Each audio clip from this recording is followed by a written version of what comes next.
ஆழ்வாரும் பெருமானார் ஜீயர் திருவடிகளே சரணம். ஸ்ரீசைலே சதயா பாத்திரம் தீபக்தியாதிகுணார்ணவம் யதீந்திர பிரவணம் வந்தே ரங்கஜா மாதரம் முனிம் லக்ஷ்மீநாதசமாரம்பாம் நாதயாமுனமध्यமாம் அஸ்மதாச்சாரிய பரியந்தாம் வந்தே குருபரம்பராம் யோ நித்யமச்சுதபதாம் புஜயுக்மருக்மாம் व्यामोहतस्तदितराणि तृणाय मेने अस्मद्गुरोर्भगवतोऽस्कदैकसिन्धोः रामानुजस्य चरणौ शरणं प्रपद्ये मातापितायुपतिस्तनया विभूतिः सर्वं निदेव नियमेन मदन्वयानाम् आद्यस्य नः कुलपतेर्वकुलाभिरामम् श्रीमद्ददङ्ग्रियकलं प्रणमामि मूर्ध्ना भूतं सरस्य महदाह्वयभट्टनाथ श्रीभक्तिसारकुलशेखर योगिवाहान् भक्ताङ्घ्रियेण परकालयतीन्द्रमिश्रान् श्रीमद्पराङ्कुशमुनिं प्रणतोऽस्मि नित्यम् नीलातुङ्गस्तनगिरितटे सुत्तमद्बोध्य कृष्णं पारार्ध्यं स्वं सिद्धिसरसिद्धमध्यापयन्ति स्वोच्चिष्टायां स्वजनिकलितं याबलाकृत्य भुङ्क्ते गोदादस्यै नमैदमिदं भूय एवास्तु भूयः अन्नवयल புதுவையாண்டாளரங்கற்கு கண்ணு திருப்பாவை பல்வதியம் இன்னிசையால் பாடிக் கொடுத்தால் நற்பாமாலை பூமாலை சூடிக் கொடுத்தாலை சொல்லு சூடிக் கொடுத்த சுடர்கொடியே தொல்பாவை ஆடியருள வல்ல பல்வலையாய் நாடினி வேங்கடவர்க்கென்ன விதி என்னையும் மாத்தம் நாங்கடவா வண்ணமே நல்கு. ఓం నమో వెంకటేశాయ. మన అప్పనపల్లి బాలతిరుపతి క్షేత్రము శ్రీ బాలబాలాది స్వామివారి యొక్క దేవస్థానమునందు ధనుర్మాస శ్రీవ్రత వైభవమును అందరూ కూడా ఆచరిస్తూ ఉన్నాము. అందులో భాగముగా ఈరోజు 19వ రోజు 19వ పాసురం యొక్క అర్థమును తెలుసుకుంటూ ఉన్నాము. குத்து விளக்கரிய கோட்டக்கால் கட்டில் மேல் மெத்தன்ன வந்த சயனத்தின் மேலேறி ஒத்தளர் பூங்குழல் பின்னை கொங்க மேல் வைத்து கிடந்த மலர் மார்பாவாய் திரவாய் மைத்தடங்கண்ணினாய் நீயொன்மணாலனை எத்தனை போதும் துயிலல ஒட்டாய்கான் எத்தனை ஏழும் பிரிவாத்தகில்லாயார் తత్వమన్నదహవేళోరెంబావాయ్. ఓం శ్రీ గోదాదేవ్యై నమః. మనము ఈ ధనుర్మాసములో ప్రతిరోజు కూడా ప్రతి ఒక్క పాసురం యొక్క తాత్పర్యమును తెలుసుకుంటూ ఉన్నాము. అందులో భాగముగా ఈరోజు 19వ రోజు కొంచెం విశేషమైన పాసురమే. అంటే అమ్మవారు 30 పాసురములని కూడా 5 పాసురములుగా మనం విడదీసుకొని అర్థాన్ని అనుభవిస్తూ ఉన్నాము. అందులో మొదటి 5 పాసురములలో ఈ వ్రతం ఎవరి గురించి చేస్తూ ఉన్నాము, వ్రతం యొక్క నియమములు ఎవరెవరు ఆచరించాలి, అటువంటి విషయముల గురించి అంతా కూడా చూసాము. వ్రతం చేయడం వల్ల ఫలితం ఏమిటిదో కూడా తెలుసుకున్నాము. అలాగే రెండవ 5 పాసురముల యందు మొదటి 5 గోపికలను మేలుకొలిపాము. మూడవ 5 పాసురముల యందు మిగతా 5 గోపికలను మేలుకొలుపుతూ మన శరీరములందు ఉన్నటువంటి జ్ఞానేంద్రియములు 5టిని మేలుకొలిపి మనస్సుని కూడా మేలుకొలిపి అమ్మవారు చూపినటువంటి మార్గమునందు నడిచి శ్రీకృష్ణుణ్ణి ఎలా పొందాలో దాని యొక్క ప్రయత్నంలో ఉన్నాము. అందులో భాగంగా ఇప్పుడు అమ్మవారు గోపికలతో పాటు మనమందరము కూడా నందగోపుడి యొక్క ఇంటి దగ్గరికి వెళ్ళి బయట ఉన్నటువంటి రక్షట భటులని ప్రార్థించి అలాగా లోపలికి ప్రవేశించి నందగోపుణ్ణి, యశోదమ్మని, కృష్ణుణ్ణి అలాగా బలరాముణ్ణి సుప్రభాతము పాడాము. అంటే నిన్న అనుకున్నాము అమ్మవారు స్వామివారు అంటే నీలాదేవి స్వరూపంగా ఉన్నటువంటి నప్పిన్నై అనబడేటువంటి అమ్మవారు స్వామివారు ఏకాంతముగా ఉన్నారని చెప్పేసి అనుకున్నాం. కాకపోతే 17వ పాసురంలో అమ్మవారు ఎలా చూశారు, ఆ శయన గదిలో నందగోపుడు, యశోద, తర్వాత చిన్నికృష్ణుడు, తర్వాత బలరాముడు వీళ్ళు నలుగురినే కదా చూశారు. మరి అప్పుడు నప్పిన్నై అనబడేటువంటి అమ్మవారు కనపడలేదా అంటే అది మనం నిన్న అనుకున్నట్టుగానే అంటే దేవుడి యొక్క దర్శనమును చేసుకోవాలి, ఆ శ్రీకృష్ణుణ్ణి తొందరగా అనేటువంటి ఒక ఆత్రతతో అమ్మవారిని చూడటం మర్చిపోయారు.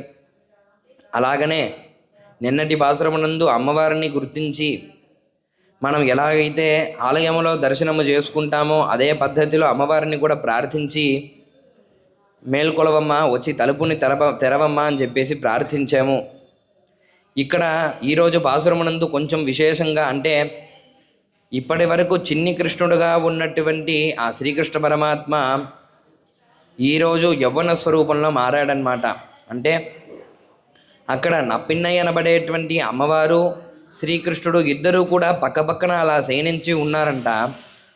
పక్కన తల్లిదండ్రులు ఉన్నప్పటికీ కూడా శ్రీకృష్ణుడు ధరించినటువంటి ఆభరణంలో నుంచి వచ్చేటువంటి కాంతులు వాళ్ళ ఇద్దరిని కూడా ఏకాంతముగా కప్పిపుచ్చాయంట. అంటే వాళ్ళిద్దరు కూడా ఏకాంతమైనట్టుగా అట్లాగా అదే ఒక గదిలాగా మారిందంట. అంటే ఉదాహరణకి శ్రీకృష్ణుడు పాదముల యందు ధరించినటువంటి ఆ నూపురములలో ఎర్రరత్నము, పచ్చరత్నము లాంటిది రకరకాలైనటువంటి రత్నములు ఉంటాయంట.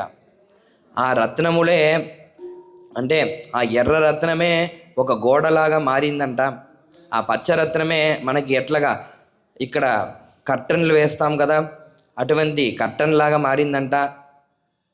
అలాగా ఆయన ధరించినటువంటి ఆ నూపురమే ఆ వాకిలి గోడలాగా, అంటే ఒక గదిలాగా మారిపోయిందంట. అంటే ఇది ఒక ప్రేమ భావనతో చూస్తే చిన్ని కృష్ణుడుగా ఉన్నటువంటి వాడు వెంటనే ఎట్లాగా పెద్దవాడైపోయాడని అంటే పరమాత్మే భగవద్గీత ఎందుకు చెప్తున్నాడు, మీకు ఎలాగా నచ్చితే దాన్ని తగ్గట్టుగా నేను అనుగ్రహిస్తాను, అటువంటి స్వరూపాన్ని ధరిస్తాను అని చెప్పేసి భగవంతుడు చెప్పాడు. మనకి భద్రాచలంలో కూడా సాక్షాత్తుగా దీనిని మనం వీక్షించవచ్చు. అంటే భద్రుడు స్వామిని తపస్సు చేసి స్వామి స్వరూపాన్ని పొందాడు.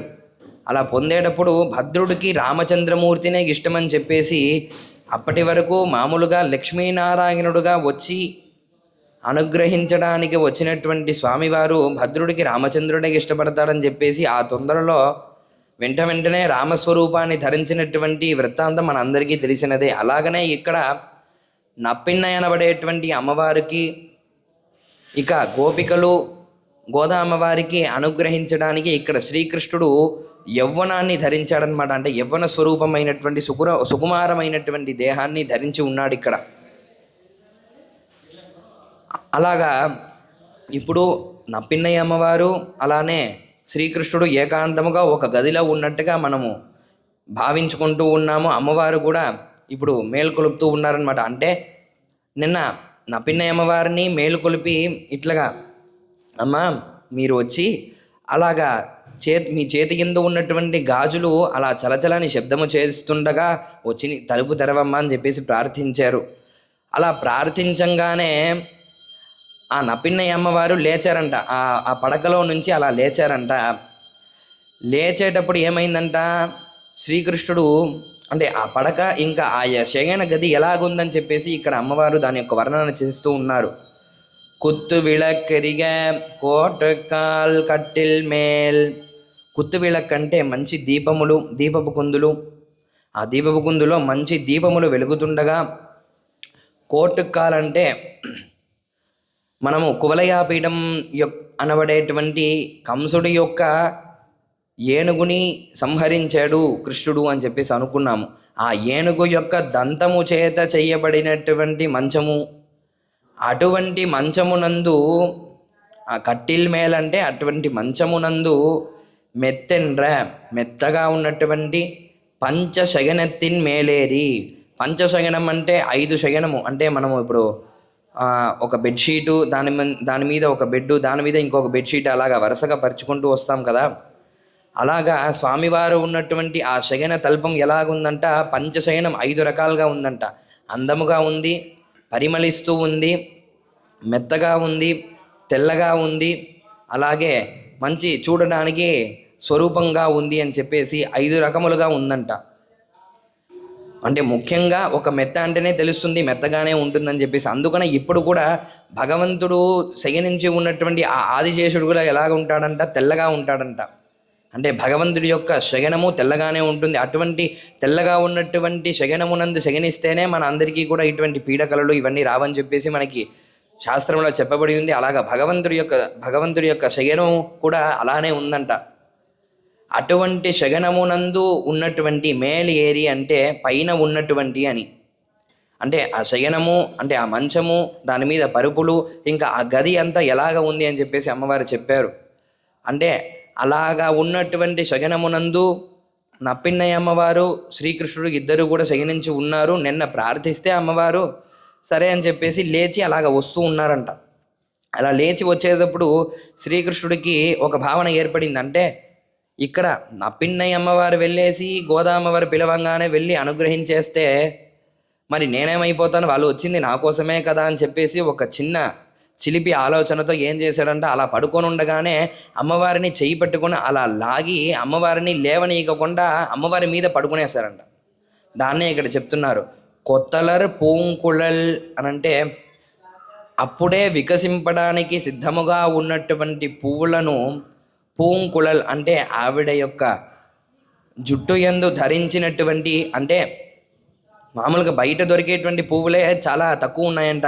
నప్పిన్నయ్య అమ్మవారి యొక్క జుట్టు యందు ఉన్నటువంటి పువ్వులు చాలా ఎక్కువ ఉన్నాయంట.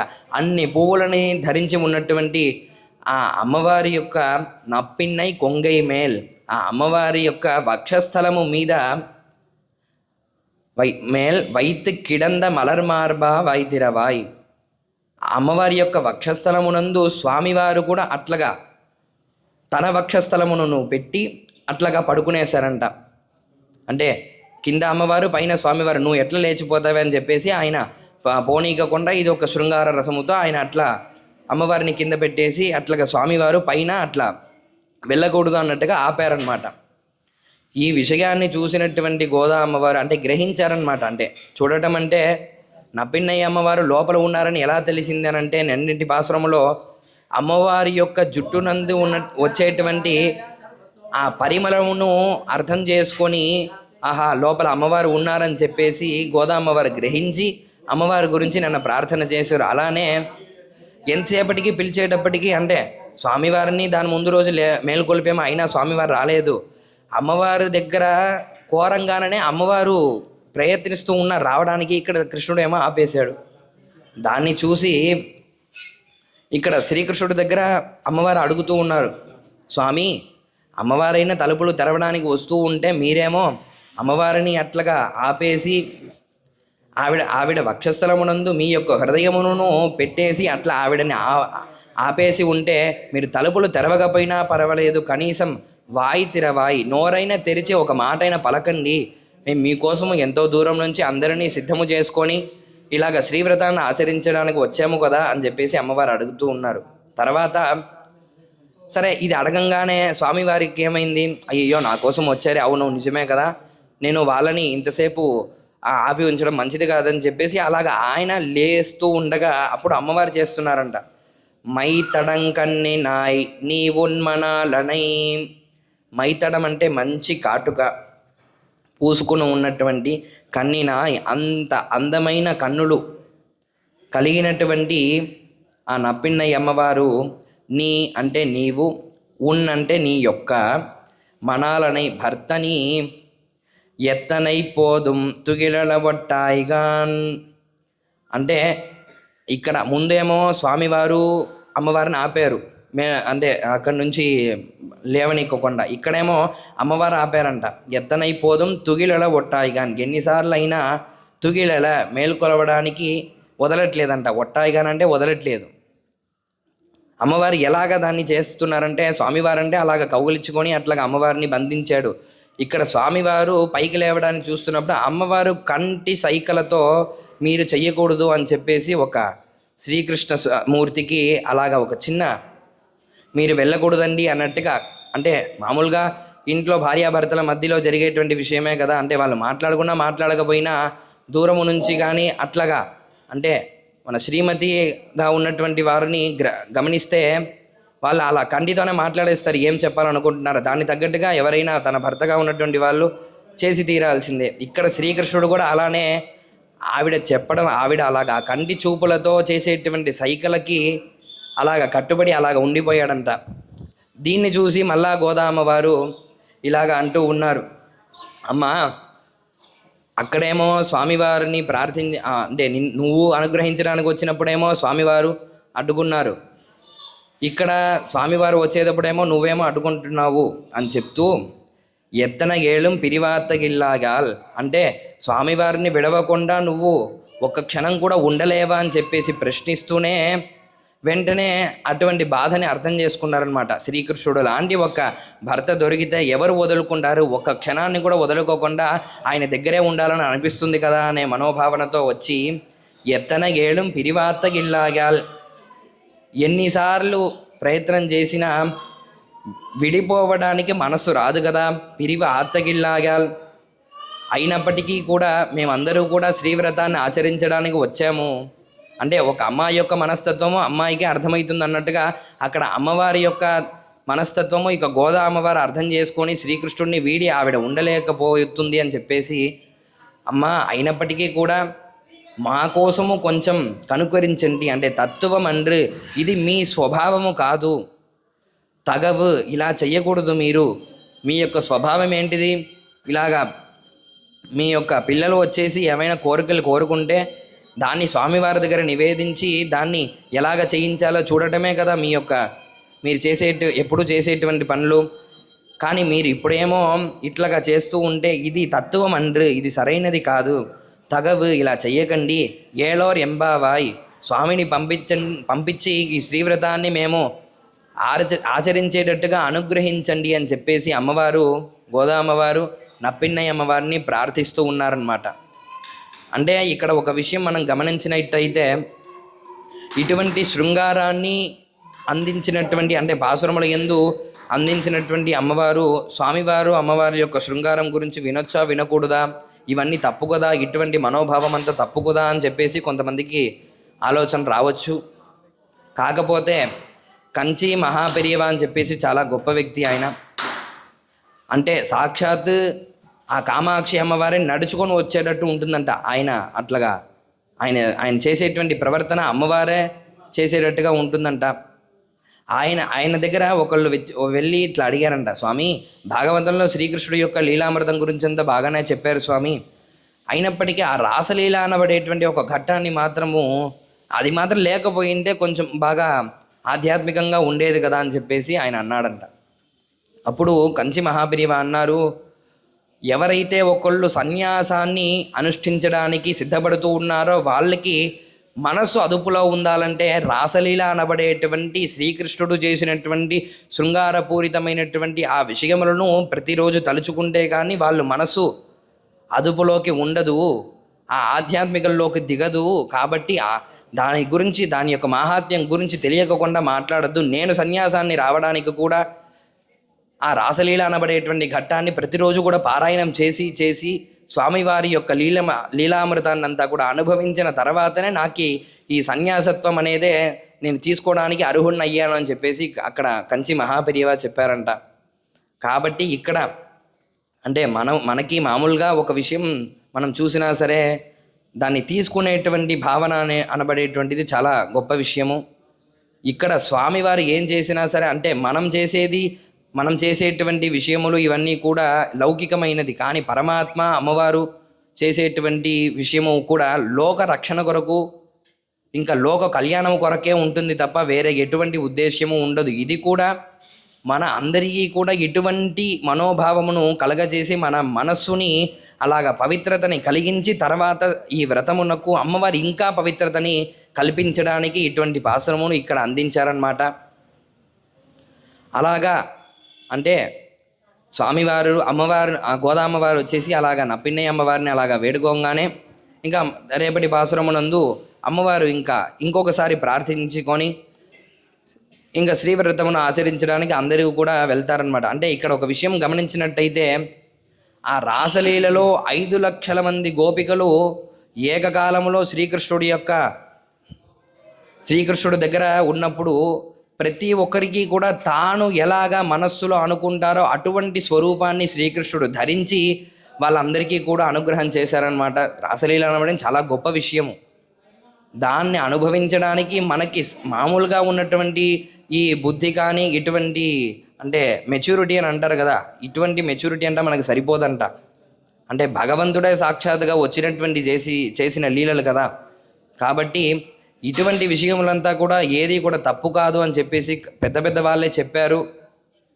ఇక్కడ కూడా మనము అంటే అమ్మవారు స్వామివారు అక్కడ భక్తుల్ని అనుగ్రహించడానికే అట్లా పోటీ పడుతూ నువ్వు పోతావా నేను పోతానా, నేనే ముందు పోతాను, లేదు నేనే ముందు పోతానని చెప్పేసి ఒక భక్తుని అనుగ్రహించడానికి స్వామివారైనా అమ్మవారైనా సరే ఎప్పుడు కూడా పోటీ పడుతూ ఉంటారనమాట.